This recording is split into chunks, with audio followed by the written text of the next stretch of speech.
La bataille de la destinée, c'est un combat ou une opposition spirituelle comme physique, dans les buts de retarder, mais surtout d'empêcher une personne à atteindre le sommet de l'accomplissement du plan de Dieu. Chacun d'entre nous a un plan que Dieu a fondé pour sa vie. Et maintenant, ces plans, nous sommes censés les commencer alors que nous sommes dans le ventre de notre mère. Lorsqu'on est né, et justement, il y a ce parcours qui va nous amener jusqu'à atteindre la destination qui est notre destinée. Amen. Et dimanche dernier, j'avais dit, ça commence au niveau du ventre. Lorsqu'il y a la sémence, et dans la sémence, vous et moi, nous y étions dedans. Amen. Nous avons lutté. Et cette lutte, cette course n'est pas réservée aux plus agiles. Ce n'est pas parce que tu arrives en premier pour féconder l'ovule que tu vas forcément entrer pour féconder. Vous voyez? Et si vous et moi, nous sommes en vie jusqu'aujourd'hui, nous avons eu à mener une bataille alors qu'on était inconscients et le Seigneur nous a rendus victorieux. Imaginez-vous, lorsque nous avons réussi à féconder l'ovule, les autres chromosomes, qu'est-ce qui se passe? Ils meurent. C'est comme si tu leur dis, vous, je vous donne 72 heures et ça sera fini pour vous. Dieu vous a rendu victorieux alors que vous n'étiez pas encore conscient.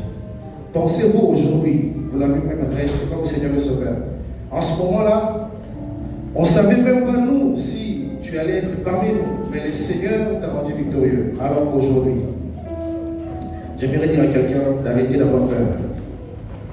Je répète, j'aimerais dire à quelqu'un de ne pas avoir peur. Amen. Amen. Amen. Alors, nous voyons, je vais essayer de parler de deux destinées, de Jacob, mais également de Jésus. Nous allons lire progressivement. Je vous invite à voir nos Bibles pour que je ne sois pas les seuls à parler. Ceux qui ont des téléphones, prenez les téléphones. Ceux qui ont des Bibles et un papier, prenez cela. Le premier point que je vais aborder, c'est...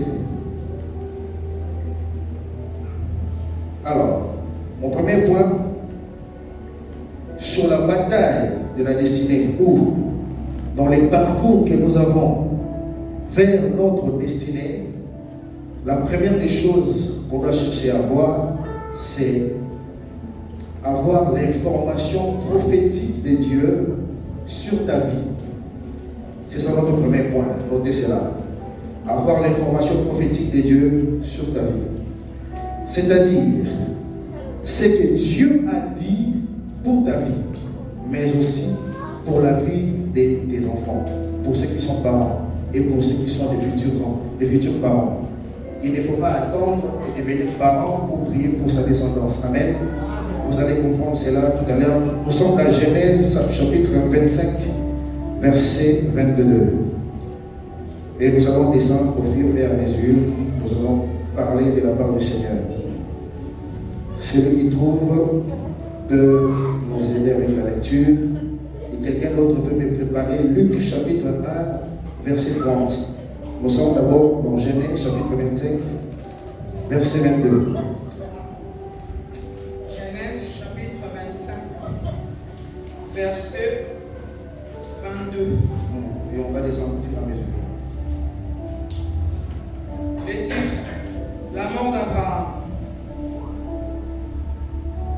22. Vous êtes sûr, c'est ça?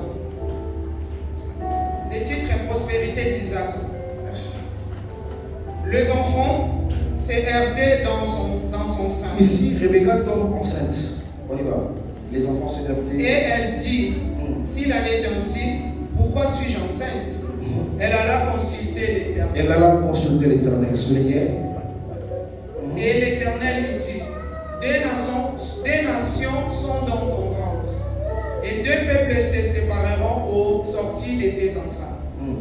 Un de ces peuples sera plus fort que l'autre, et le plus grand sera assujetti au plus petit. Merci, on va avancer après. Ça, c'est l'information prophétique ou la prophétie sur la destinée des enfants qui étaient dans le ventre de qui? De Rebecca.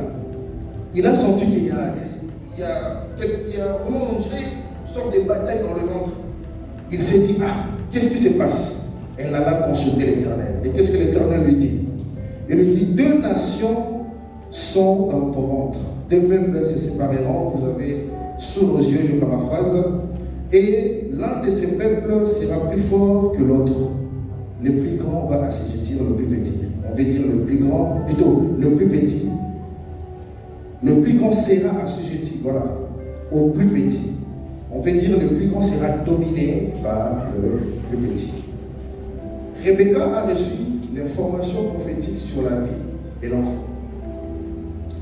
Cela lui impose ou l'oblige à se dire, pour cet enfant, selon la prophétie qui m'a été donnée, je dois le préparer, je dois veiller sur lui jusqu'à ce que cet enfant puisse prendre conscience.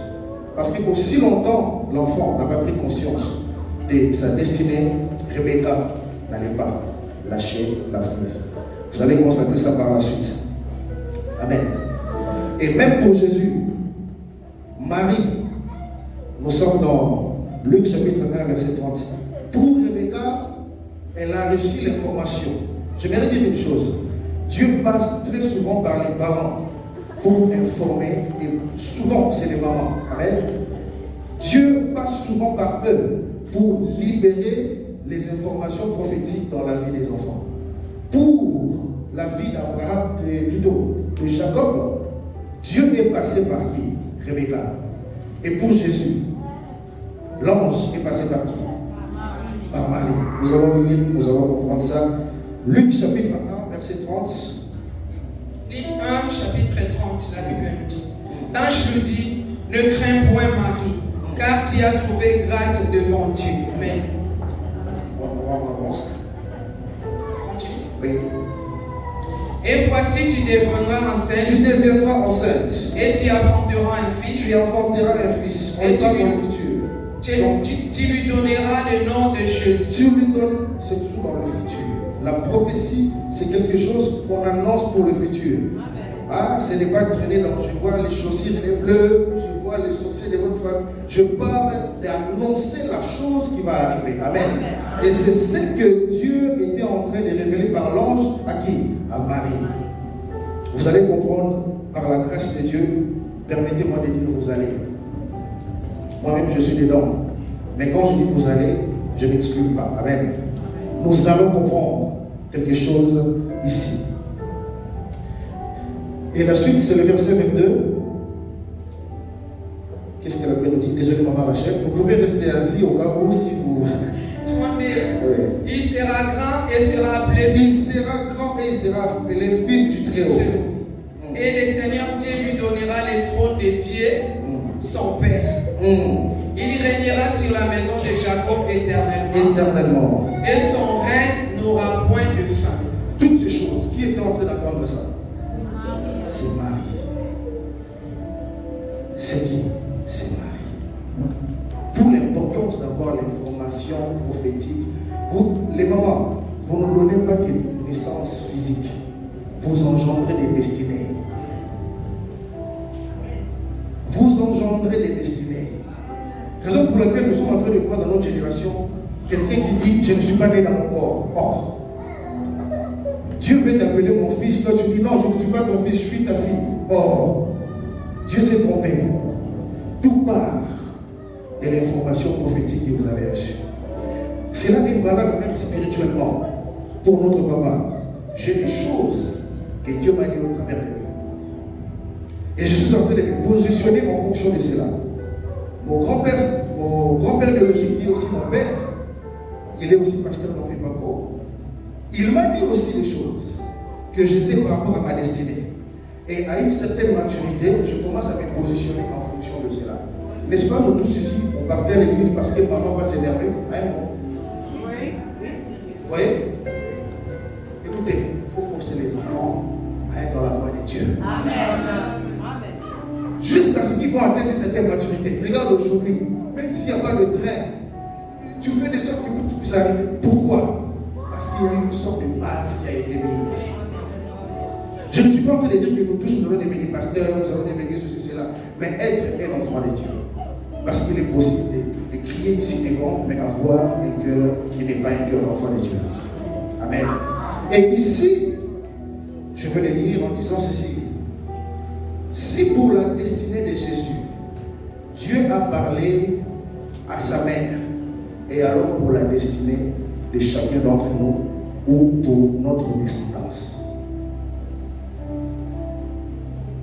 vous n'êtes pas obligé d'aller voir forcément un prophète ou un pasteur pour que Dieu puisse révéler ce de quoi vous êtes créés. Nous sommes tous ici, nous avons une mission. C'est d'aller vers là où le Seigneur a prédestiné pour nous. Je vais dire une chose, ça va peut-être nous choquer. Personne priera mieux que toi-même pour toi-même.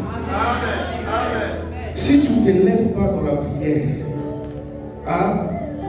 écoutez, les hommes de Dieu, ils ont aussi leurs problèmes.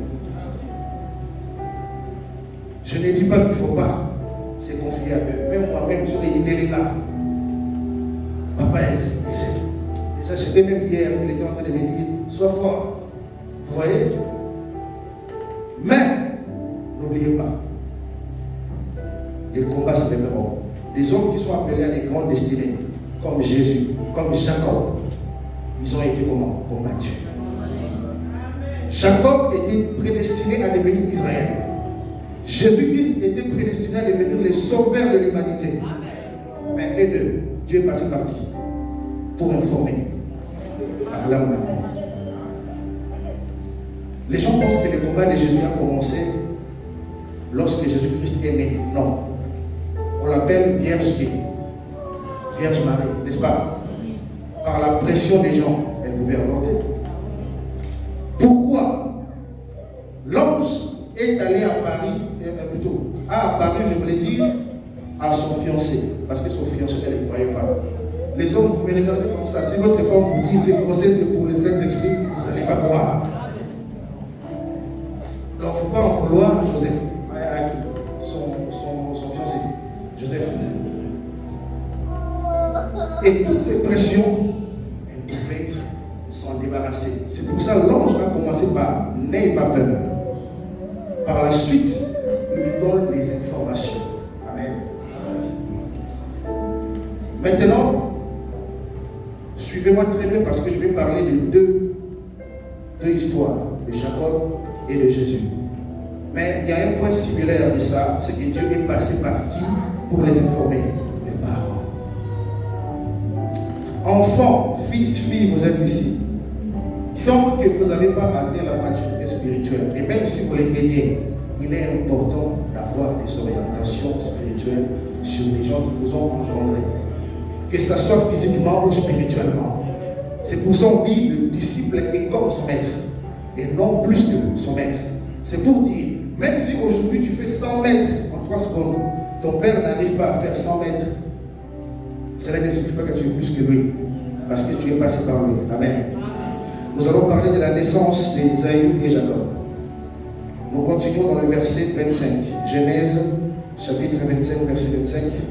Nous allons descendre au fur et à mesure. Genèse 25, chapitre 25, verset 25.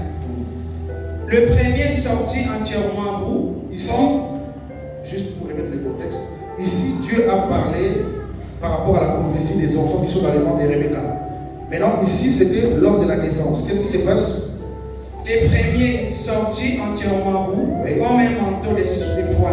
Oui, on continue, on descend. Et comme un manteau de poils, et on lui donna le nom d'Ésaü. Ensuite sortit son frère dont la main tenait les talons d'Ésaü. Dont la main tenait quoi? Les talons. On a dit le plus petit va si je tire qui? Le plus grand. Et c'est le plus petit qui tient. C'est un signe de domination. Il s'est heurté. Il te dit, bon, tu sors, mais je te tiens quand même. Il était en train de dominer. On avance. Et on lui donna le nom de Jacob. Ésaü était âgé de 60 ans lorsqu'il naquit. Ses enfants grandirent. Ésaü devint un habile chasseur, un homme de champs. Mais Jacob fit un homme tranquille qui restait sous les tentes. Isaac aimait Jacob parce qu'il mangeait du gibier et Rebecca aimait Jacob. Jacob faisait cuire un potage. Ésaü revint de champ accablé de fatigue. Ésaü dit à Jacob, laisse-moi, je te prie, manger des céroules là, car je suis fatigué. C'est pour cela qu'on l'a donné à Ésaü le nom d'Édom. Jacob lui dit, vends-moi aujourd'hui ton doigt d'aînesse. Vends-moi aujourd'hui quoi? Ton doigt d'aînesse. Oui. Ésaü répondit, voici je m'en vais mourir. À quoi me sert ce doigt d'aînesse? Et Jacob dit, jure-le-moi d'abord. Et il lui jura et vendit son doigt d'aînesse à Jacob. Alors Jacob donna à Ésaü du pain et du potage de lentilles. Il mangea et but, puis se leva et s'en alla. C'est ainsi qu'Ésaü méprisa les droits d'aînesse. C'est ainsi quoi que Ésaü méprisa les droits d'aînesse. Une parenthèse pour ce que Ésaü doit nous enseigner ici. Lorsqu'on méprise la bénédiction de Dieu, cela fait partie d'une bataille de la destinée. Il est très important à comprendre que tout ce que Dieu te donne, tu dois savoir le préserver. Pensez-vous, Ésaü, après avoir mangé, il n'avait plus faim. Il avait encore faim. Mais pourquoi il a vendu son droit d'aînesse alors que même son frère, qu'il puisse gagner le droit d'aînesse ou pas, il allait toujours le dominer.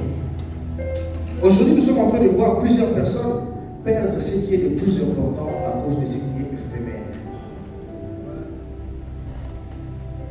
Tu es ici, peut-être, à cause du succès, tu es allé vendre ton âme au diable. Nous sommes en train de voir au travail, le boss te présente, devient ton deuxième bureau pour avoir la promotion. Qu'est-ce que tu fais? Est-ce que ta destinée n'est pas plus importante que la proposition qu'on te fait? En Afrique, même si tu es la plus intelligente dans certaines écoles, pour réussir, tu dois passer avec les professeurs. Soit tu dois corrompre. Qu'est-ce que tu es prêt à perdre à cause de tes désirs? Ésaü a perdu ce qui était le plus précieux pour lui. Pourquoi? Parce qu'il avait faim. À cause de la famille, beaucoup de gens se prostituent. À cause de papier, beaucoup de jeunes, tu le vois avec une mamie. Les papiers. Nous tous ici, on est passés par là. Ma mère est là. J'ai fait 3 mois sans papier. Quand on fêtait, on allait dans l'autre salle là. Moi, je n'ai pas de papier. Parce que je devais renouveler mon 10 ans. Mais la préfecture, ça m'a bloqué.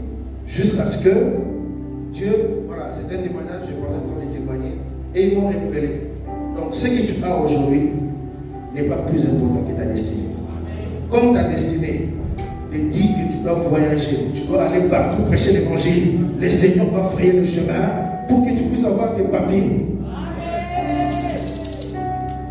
Il y a maintenant une loi, parce qu'il paraît que la personne qui t'a donné les papiers peut aller dire que c'est fini pour lui, retirer, je ne sais pas si c'est encore passé. Cherchez les choses dans la bonne voie de Dieu. Amen.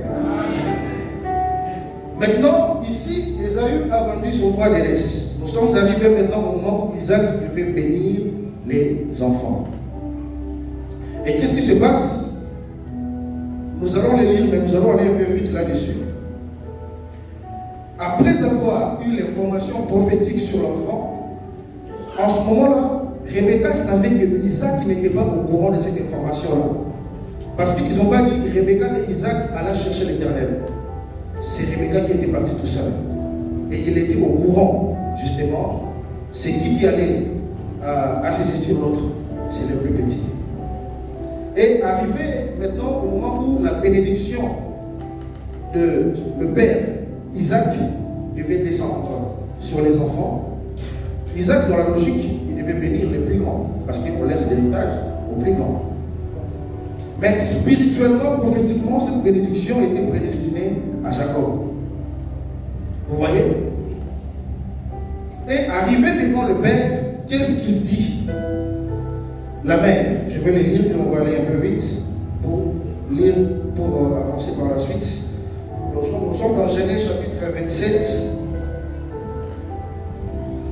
Chapitre 27, verset 6. Puis Rebecca dit à Jacob, mon fils, voici, j'ai entendu ton père. Maintenant, mon fils, écoute ma voix. À l'égard de ce que je te recommande, va me prendre au troupeau. Là, Isaac a dit à son fils, fais-moi à manger, amène-moi du gibier pour que je puisse te bénir. Et ici, la mère lui dit, va me prendre au troupeau des bons chevreaux plutôt. J'en ferai pour ton père. Et quoi? Je vois pas bien. Pour ton père, comme il aime. Et tu porteras à manger à ton père afin qu'il te bénisse avant sa mort. Sa mère lui dit que là je saute, je prends le verset 13. Parce que le fils se disait, si je fais cela, le père risque de faire quoi? De me maudire. Et la mère, connaissant la prophétie qu'il avait reçue, il dit que cette malédiction tombe sur moi. Elle savait que ce n'était pas une malédiction, ce n'était pas une bénédiction volée. Et le verset 13, sa mère lui dit que la malédiction, mon fils, retombe sur moi. Écoute seulement ma voix. Ici, je voulais parler aux fils et filles. Il est important d'écouter les instructions de père. Il est important d'écouter les instructions de mère. Dès que tu commences à toucher l'argent, tous les conseils qu'on te donne pour toi, ça ne vaut plus la peine. Attention. Rebecca avait compris ici la même situation qui était arrivée quand il avait reçu l'information prophétique. Ça veut dire que spirituellement, Isaac était aveugle. Il a vu la même situation se répéter. Ça veut dire que physiquement, Isaac était comment? Il avait perdu la vie. C'est là où Rebecca dit, le temps est arrivé où je dois recadrer les choses. Comme il ne voit pas, c'est moi qui avais vu au départ et c'est moi qui vois maintenant. Cette bénédiction, il faut que je puisse l'orienter à qui? À Jacob. Merci d'être avec moi. Est-ce qu'on peut acclamer le Seigneur?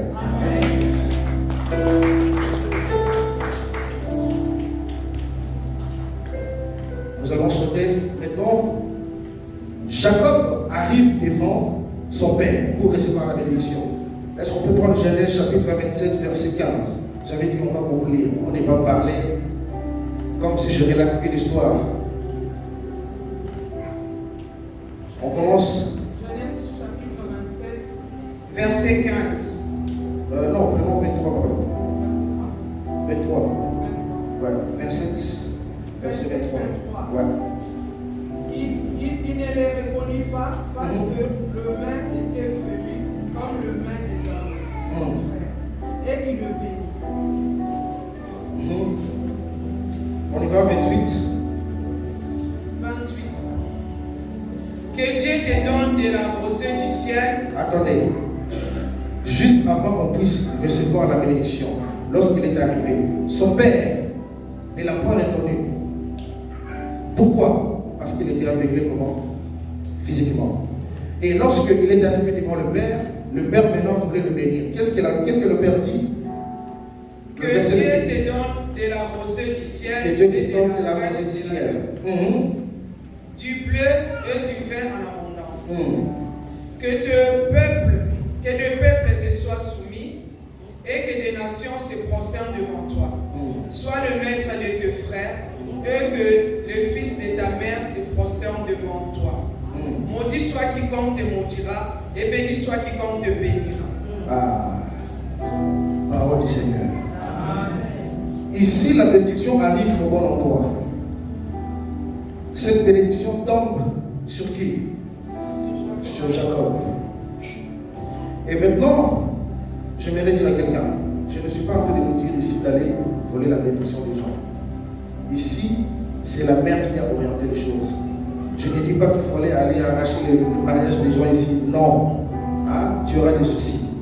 Et c'est là où maintenant, lorsque son frère a appris par la suite que la bénédiction que son père devait lui donner, au final, ça a été orienté par son petit frère. Qu'est-ce qui se passe? Il est saisi d'une grande en colère. Il dit, je vais les tuer. Et sa mère lui a fait fuir chez qui? Chez Laban. Nous allons revenir. Amen. Nous allons maintenant parler de la suite de l'histoire de Jésus. Jésus-Christ, lorsqu'il est né, il était dans les ventres de Marie. On lui a dit tout ce que nous venons de lire précédemment. Marie a préservé cet enfant parce qu'il savait que ce type que je suis en train de garder a une destinée tellement glorieuse que je ne peux pas, par la pression des gens, l'avorter. Et qu'est-ce qui se passe? Il le garde. Maintenant, lors de la naissance de Jésus, nous sommes dans Matthieu, chapitre 2, verset 1. Si nous pouvons lire en descendant petit à petit. Matthieu, chapitre 2. Matthieu, chapitre 2, verset 1. L'arrivée du mage. Jésus est venu avec l'air en Judée. Au temps du roi Hérode. Voici le mage d'Orient arrivèrent à Jérusalem et dirent, où est le roi des Juifs qui vient de naître? Car nous avons vu son étoile en Orient et nous sommes venus l'adorer. Car nous avons vu quoi? Regarde ton voisin, tu es le voisin. Voisin, tu es une étoile. Tu es une étoile. J'ai l'impression que tu as peur du voisin. Change votre voisin. Dis-lui voisin. Voisin, tu es une étoile. Bon, si les bouddhistes et ils bouddent, regarde celui de derrière. Dis-lui voisin. Voisine, tu es une étoile. Acclamons la parole de Dieu. Est-ce qu'on acclame la parole de Dieu?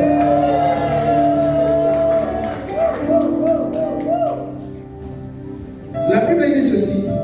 Car nous avons vu son étoile où? À l'Orient, et nous sommes venus l'adorer. Là, c'est qui parle? C'est le roi mage. Le roi mage, ce n'est pas les hommes, les femmes de Dieu. Le roi mage, c'est qui, Papa Christian? C'est les magiciens. Vous voyez? Cela veut dire quoi? Si le diable a vu l'étoile de Jésus, alors ton étoile à toi. Vous voyez? Il y a des gens qui savent lire les destinées des gens par étoile. Raison pour laquelle nous ne devons pas rigoler avec la prière. Jésus qui est le sauveur, ils ont vu son étoile. On peut continuer la suite. 4. Il assembla tous les principaux sacrificateurs. Non, 3. Le roi Hérode, ayant appris cela, fut troublé. Et tout Israël avec lui. Il assembla tous les principaux sacrificateurs et les scribes du peuple. Et il s'informa auprès d'eux du lieu où le Christ devait naître. Ils lui dirent à Bethléem en Judée, car voici ce qui a été écrit par le prophète Ésaïe. Et toi, Bethléem, terre de Juda, tu n'es certes pas la moindre entre les principales villes de Juda, car de toi sortira un chef qui paîtra Israël son pays. Alors Hérode fit appeler en secret les mages et s'en enquit soigneusement auprès d'eux, depuis combien de temps l'étoile brillait. Écoutez, vous savez, lorsque la Bible dit que Hérode fut troublé parce qu'il se sentait menacé, vous voyez, et vous allez comprendre pourquoi il s'est senti menacé. Tu déranges, pas parce que tu as beaucoup d'argent, mais parce que tu es une étoile. Amen. Le monde des ténèbres a compris que tu as une grande destinée. Raison pour laquelle tu dois arrêter de te plaindre. Oh, pourquoi l'autre a ceci, moi je pars? Est-ce que toi tu es l'autre? Celui qui est marié avant toi, à l'école, on va à la kala. Yo, on est là, on va à la. Oh, il y a un petit avant yo, à l'école, on va à la kala. Yo, on est là, on va à la.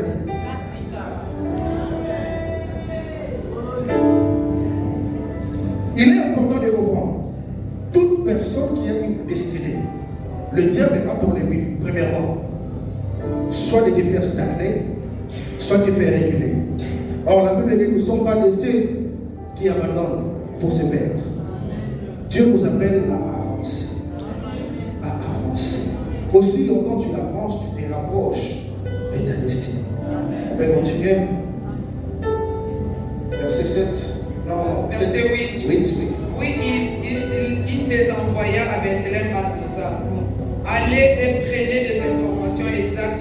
sur les petits enfants. Quand vous l'aurez trouvé, faites-le-moi savoir, afin que j'aille aussi moi-même la nourrir. Ça, c'est faux.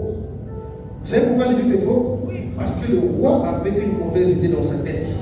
Si vous trouvez cette étoile-là, qui, d'après la prophétie, il sera le roi ici, je me sens menacé.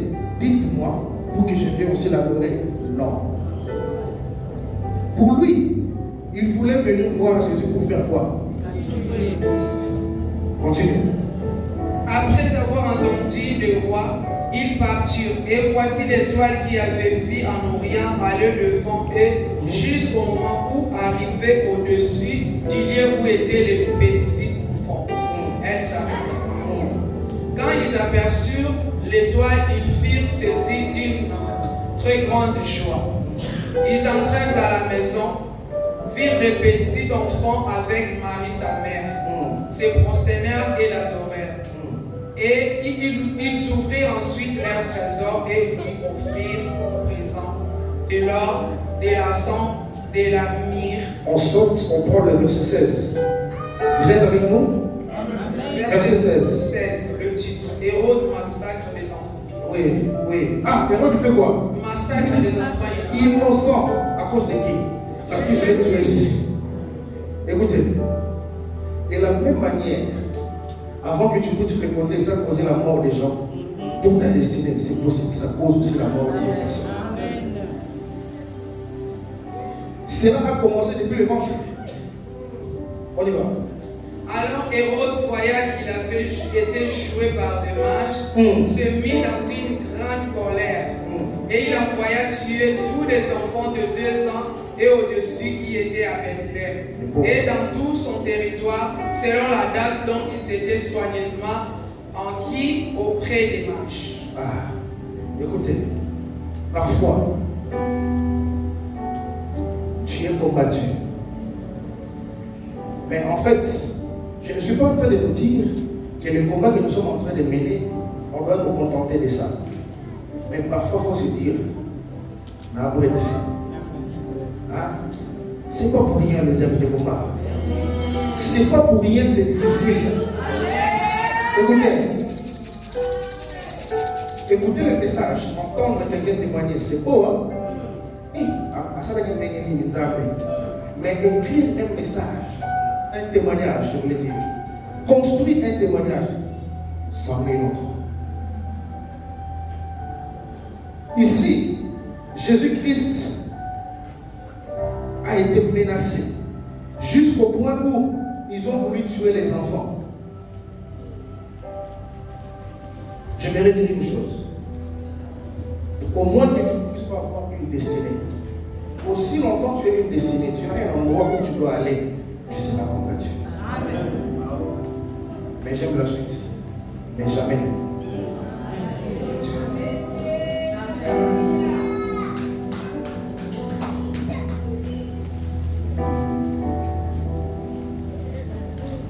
On revient sur ce que Jacob. La Bible dit, Rebecca, après avoir entendu que son frère, le frère de Jacob, devait tuer Jacob parce qu'il a volé entre guillemets sa bénédiction, et sa mère lui a dit, va chez Laban. Maintenant Jacob arrive chez Laban. Qu'est-ce qui se passe? Genèse chapitre 29, verset 16.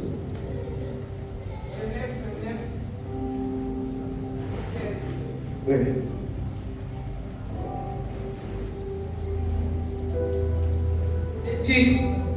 Léa et Rachel. Or, Laban avait 2 filles. L'aînée s'appelait Léa et la cadette Rachel. Verset 18, on sort 18. Jacob aimait Léa et il dit, je te servirai 7 ans pour Rachel. Jacob aimait Rachel et il dit, je te servirai 7 ans pour Rachel, ta cadette. 7 ans. Ça c'était comme une dot. Vous voyez? Donc je vais te servir comme un esclave pendant combien de ans? 7 ans. Pour avoir qui? Rachel. Ok. Par la suite. Et Laban dit, j'aime mieux de la donner que de la donner à un autre homme. Reste chez moi. Donc, ça veut dire qu'ils étaient en accord. Les histoires des dons, c'est un accord. On est bien d'accord? Donc, nous sommes en train de voir que Laban va accepter, excusez-moi. Nous pouvons prendre maintenant la suite sur le verset 20. 20. Ainsi Jacob servit ses dons pour Rachel. Et elles furent à ses yeux comme quelques jours assez l'aimée. Ensuite Jacob dit à Laban, donne-moi ma femme, car mon temps est accompli, et j'irai vers elle. Verset 23. Le soir, il a pris Léa, sa fille, et l'amena vers Jacob, qui s'approcha d'elle. Et Laban donna pour servante à Léa, sa fille, Zilpa, sa servante. Le lendemain matin, voilà que c'était Léa. Alors Jacob dit à Laban, qu'est-ce que tu m'as fait? Qu'est-ce que tu m'as fait? Moi, j'ai travaillé pendant 7 ans pour avoir qui? Mais qu'est-ce que tu m'as fait? On avance. N'est-ce pas pour Rachel que j'ai servi chez toi? Pourquoi m'as-tu trompé? Laban dit, ce n'est point la coutume de se lier et de donner la cadette avant le né. Autre chose qui est l'ennemi de la destinée de beaucoup de gens, c'est la coutume. On dirait que vous n'êtes pas d'accord avec moi. Deuxième point, la coutume, les lois établies par les hommes, c'est un combat pour la destinée de plusieurs. Jacob, normalement, s'il n'y avait pas la coutume, il devait faire combien des ans chez Laban? 7 ans. Et basta. Ils étaient en accord. Mais à cause de la coutume, qu'est-ce que le père de la fille disait? Laban dit, ce n'est point la coutume dans ces lieux de donner la cadette avant l'aîné. N'oublie jamais, le diable, s'il n'a pas réussi de te tuer, qu'est-ce qu'il va faire? Il va te freiner. Si vous lisez plus en bas, vous allez voir qu'il a passé au moins 20 ans à la maison de Laban. Il a rajouté encore 5 ans pour avoir qui? Rachel. Lorsque la coutume entre en jeu, des mauvaises lois établies dans les familles, cela ça peut être un frein pour tout enfant de Dieu. Raison pour laquelle nous sommes appelés à briser les réclamations sataniques de nos familles. Amen. Peut-être certaines personnes ne seront pas d'accord avec moi, mais il y a des familles qui réclament les enfants. Amen. Qui disent que aussi longtemps l'aîné n'est pas marié, l'autre ne va pas se marier. C'est écrit où? Il faut que l'aîné soit béni. Je suis un exemple. Divine a eu le permis avant moi. Oui, on est l'aîné. On est censé être exemple. Mais c'est possible que celui qui est derrière toi puisse être béni avant toi. C'est quoi ces lois? Et tu vois, toute une famille sont bloquées. Pourquoi? Parce que l'aîné doit d'abord être béni. Or, et si tu ne prends pas conscience que ce n'est pas normal, écoute, tu es venu sur cette terre-là. J'ai dit tout à l'heure, la destinée est quoi? Unique. Amen. Est unique. Tu n'es pas venu ici pour accompagner les gens. Il faut que les gens soient bénis avant toi et toi tu es après. Il y a une réclamation, tu dois le briser. Mon père n'a pas construit un immeuble, moi je vais en construire. Mon père n'a pas acheté la voiture à 0 km, moi je vais en acheter. Il y a une réclamation, tu dois briser. Mon père, ma mère a divorcé, moi je ne vais pas divorcer. La Bible dit, rien n'a existé sans elle. Il y a une puissance de la parole. Aussi longtemps tu ne sais pas reconnaître la puissance de la parole, tu ne vivras pas la main de Dieu. Amen. Tu ne vivras pas la main de Dieu. Tu seras comme Laban.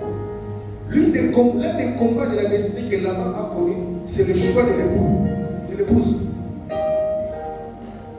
Selon lui, il était en ordre. Il s'est entendu avec qui? Laban. Tu me donnes Rachel, je travaille 7 ans. On est d'accord. Mais Laban était un cultiste. Monsieur, tu as oublié. Tu as accepté un truc qui n'est pas dans notre coutume. Donc, il faut que tu aies. Et qui a subi ça? Jacob. Le temps est arrivé où nous devons briser toutes sortes de réclamations qui nous empêchent d'avancer dans nos destinées. Le fait d'accepter que les autres soient bénis ne doit pas nous bloquer. Tu es béni, gloire à Dieu. Mais si mon temps est arrivé, je refuse que quelqu'un puisse déranger ma bénédiction au nom de Jésus. Et après cela, qu'est-ce qui se passe? Jacob décida d'aller chercher la face de Dieu. On peut prendre Genèse chapitre 37. Jacob avait évolué, mais ça lui a retardé. Vous voyez? Parfois le diable, s'il n'arrive pas à t'arrêter complètement, il va te freiner, il va te ralentir. Le troisième point, c'est savoir consacrer du temps et chercher la face de Dieu. Genèse chapitre 32, verset 24. Il me reste 7 minutes. Genèse chapitre 32, verset 24.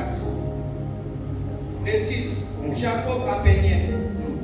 Jacob demeura seul, alors un homme lutta avec lui jusqu'au lever de l'aurore. Voyant qu'il ne le maîtrisait pas, cet homme le frappa à la moitié de la hanche. Et la moitié de la hanche de Jacob se mit en dedans pendant qu'il luttait avec lui. Ici, le Seigneur a brisé les côtes de qui? De Jacob. J'aimerais ouvrir une parenthèse juste avant qu'on continue. On ne lutte pas avec Dieu. Hein? C'est pour ça que Dieu lui a fait passer par ce qu'on appelle le brisement. C'est ton droit. Mais le fait de lutter avec le Seigneur, tu ne peux pas avoir une élévation si tu ne passes pas par la processus du brisement. Sinon, tu seras un scandale. Vous voyez, tu montes, de la même manière que tu montes là-haut. Écoutez, si je fais tomber quelque chose, cette tablette, ici, il y a la chance que la tablette continue quand même à travailler.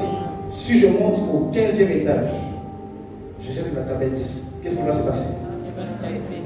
Jacob portait une destinée qui était dépendante de tout un peuple, Israël aujourd'hui. Même l'Amérique n'arrive pas à attaquer Israël à cause de ces prophéties-là. D'où Jacob devait d'abord passer par ce qu'on appelle le brisement. C'est un message prophétique. Amen. Et il lui a brisé. Et c'est quoi la suite? Il dit, laisse-moi aller car l'aurore s'élève. Et Jacob répondit, je ne te laisserai point aller que tu ne m'aies béni. Et il dit, quel est ton nom? Et il répondit, Jacob. Il dit encore, ton nom ne sera plus Jacob, mais tu seras appelé Israël. Tu seras appelé qui? Israël. Maman a compris. Tu seras appelé qui? Israël. Non, je croyais que les gens allaient acclamer. Tu seras appelé qui? Israël. Oui, la suite. Car tu as lutté avec Dieu et avec des hommes, et tu as été vainqueur. Tu as été qui? Vainqueur. Vous voyez le processus. Je ne vais pas parler de Jésus jusqu'à arriver à la croix. Non. Si le Seigneur permet, on reviendra pour en parler. Mais je préfère juste que nous puissions comprendre. Dans un premier lieu, lorsqu'on a une grande destinée, il est important de savoir l'information prophétique. Comme je parle de prophétique, ça veut dire que tu sais ce qui va se passer, ce qui va arriver pour ta vie. Pourquoi je dis ça? Parce que tes choix, tes décisions, tout ce que tu vas faire, tu vas le faire en fonction de cela. Tu es un chrétien, tu es appelé à servir Dieu, tu vas aller poser une barrière. C'est pas possible. Ce n'est pas possible. Il faut chercher à connaître son identité, chercher à savoir qui suis-je et où je vais. En fonction de cela, tu finiras par orienter ta vie. Selon aussi le plan de Dieu et selon la sensibilité spirituelle. Lorsqu'on est enfant, la Bible dit ceci.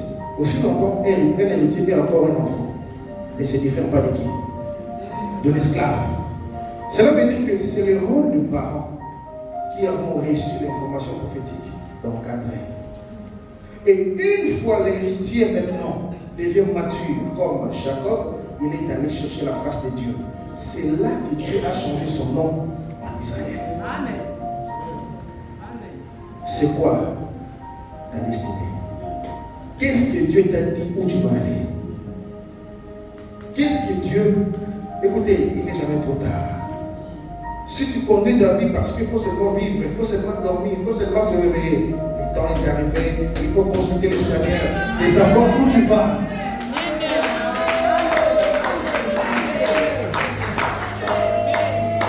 C'est pas pour rien. Parfois notre papa est très combattu. Mais il n'abandonne pas. Pourquoi? Parce qu'il sait où il va. Lorsqu'on sait où il va, on se positionne en fonction de. On se positionne en fonction de. On ne sera pas pressé de décider, de choisir. Vous voyez? Quelqu'un a dit même, par rapport à où je vais, même pour répondre aux gens sur les réseaux sociaux, je commence à avoir peur. Même pour parler, ça veut dire que tout ce que tu vas dire, ça sera mal interprété. Donc, c'est là, tais-toi. Dans la famille, tu sais que quand tu dis un truc, ça peut dire Kolomanayo.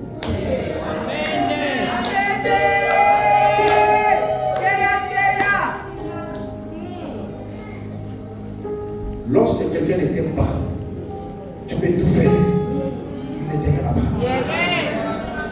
Lorsque quelqu'un n'a pas un cœur de Dieu, c'est là, nous tous sommes à cette armée à décider d'écouter aux années.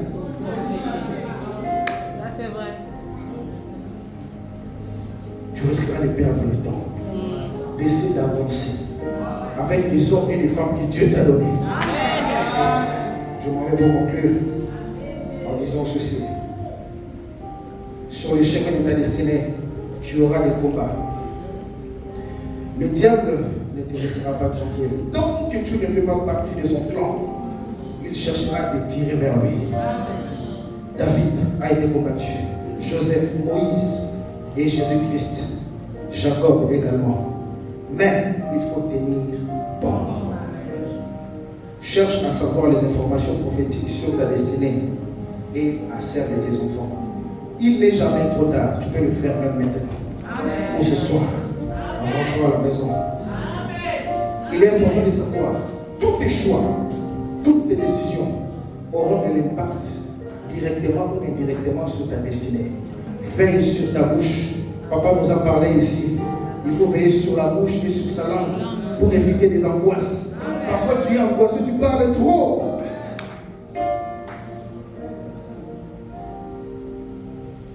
Et avoir la prise de conscience sur les réclamations des coutumes. Chercher la face de Dieu et être intime de Dieu. Car avec Dieu, on ne combat pas pour aller arracher la victoire, mais on combat pour par la victoire. Parole du Seigneur, parole de Dieu.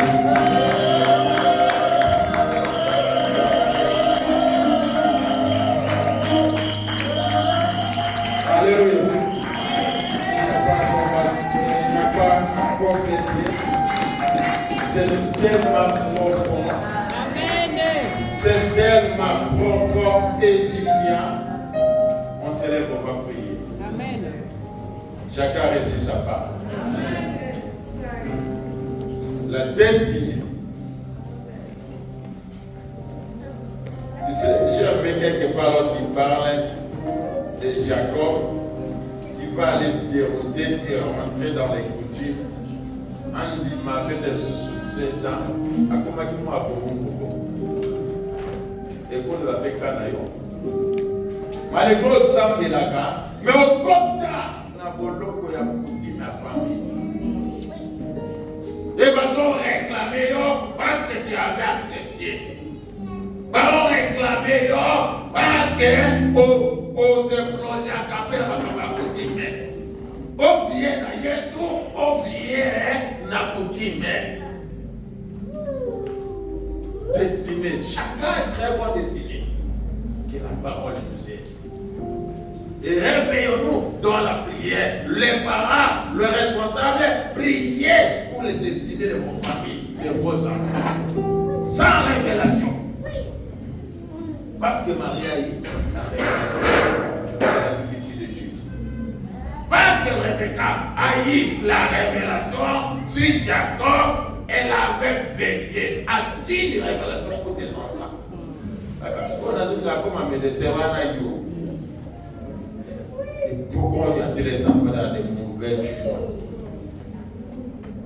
sans demander le Saint-Esprit. Et dans la destinée, tu veux monter, tu veux réussir, tu dois être brisé. Ato, il est bignon, ce genre,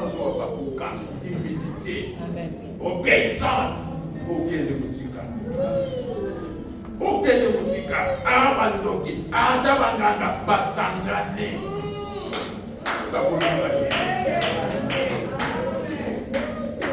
Mais ce que vous avez une église au dos pour la cabane, une église songi. Le bon Dieu là, il est presque sincère. C'est une merveille chrétienne que Dieu puisse encore te rendre dimension particulière et des Écritures. Amen. Yesu nekona boni. Yesu nekona bolingo.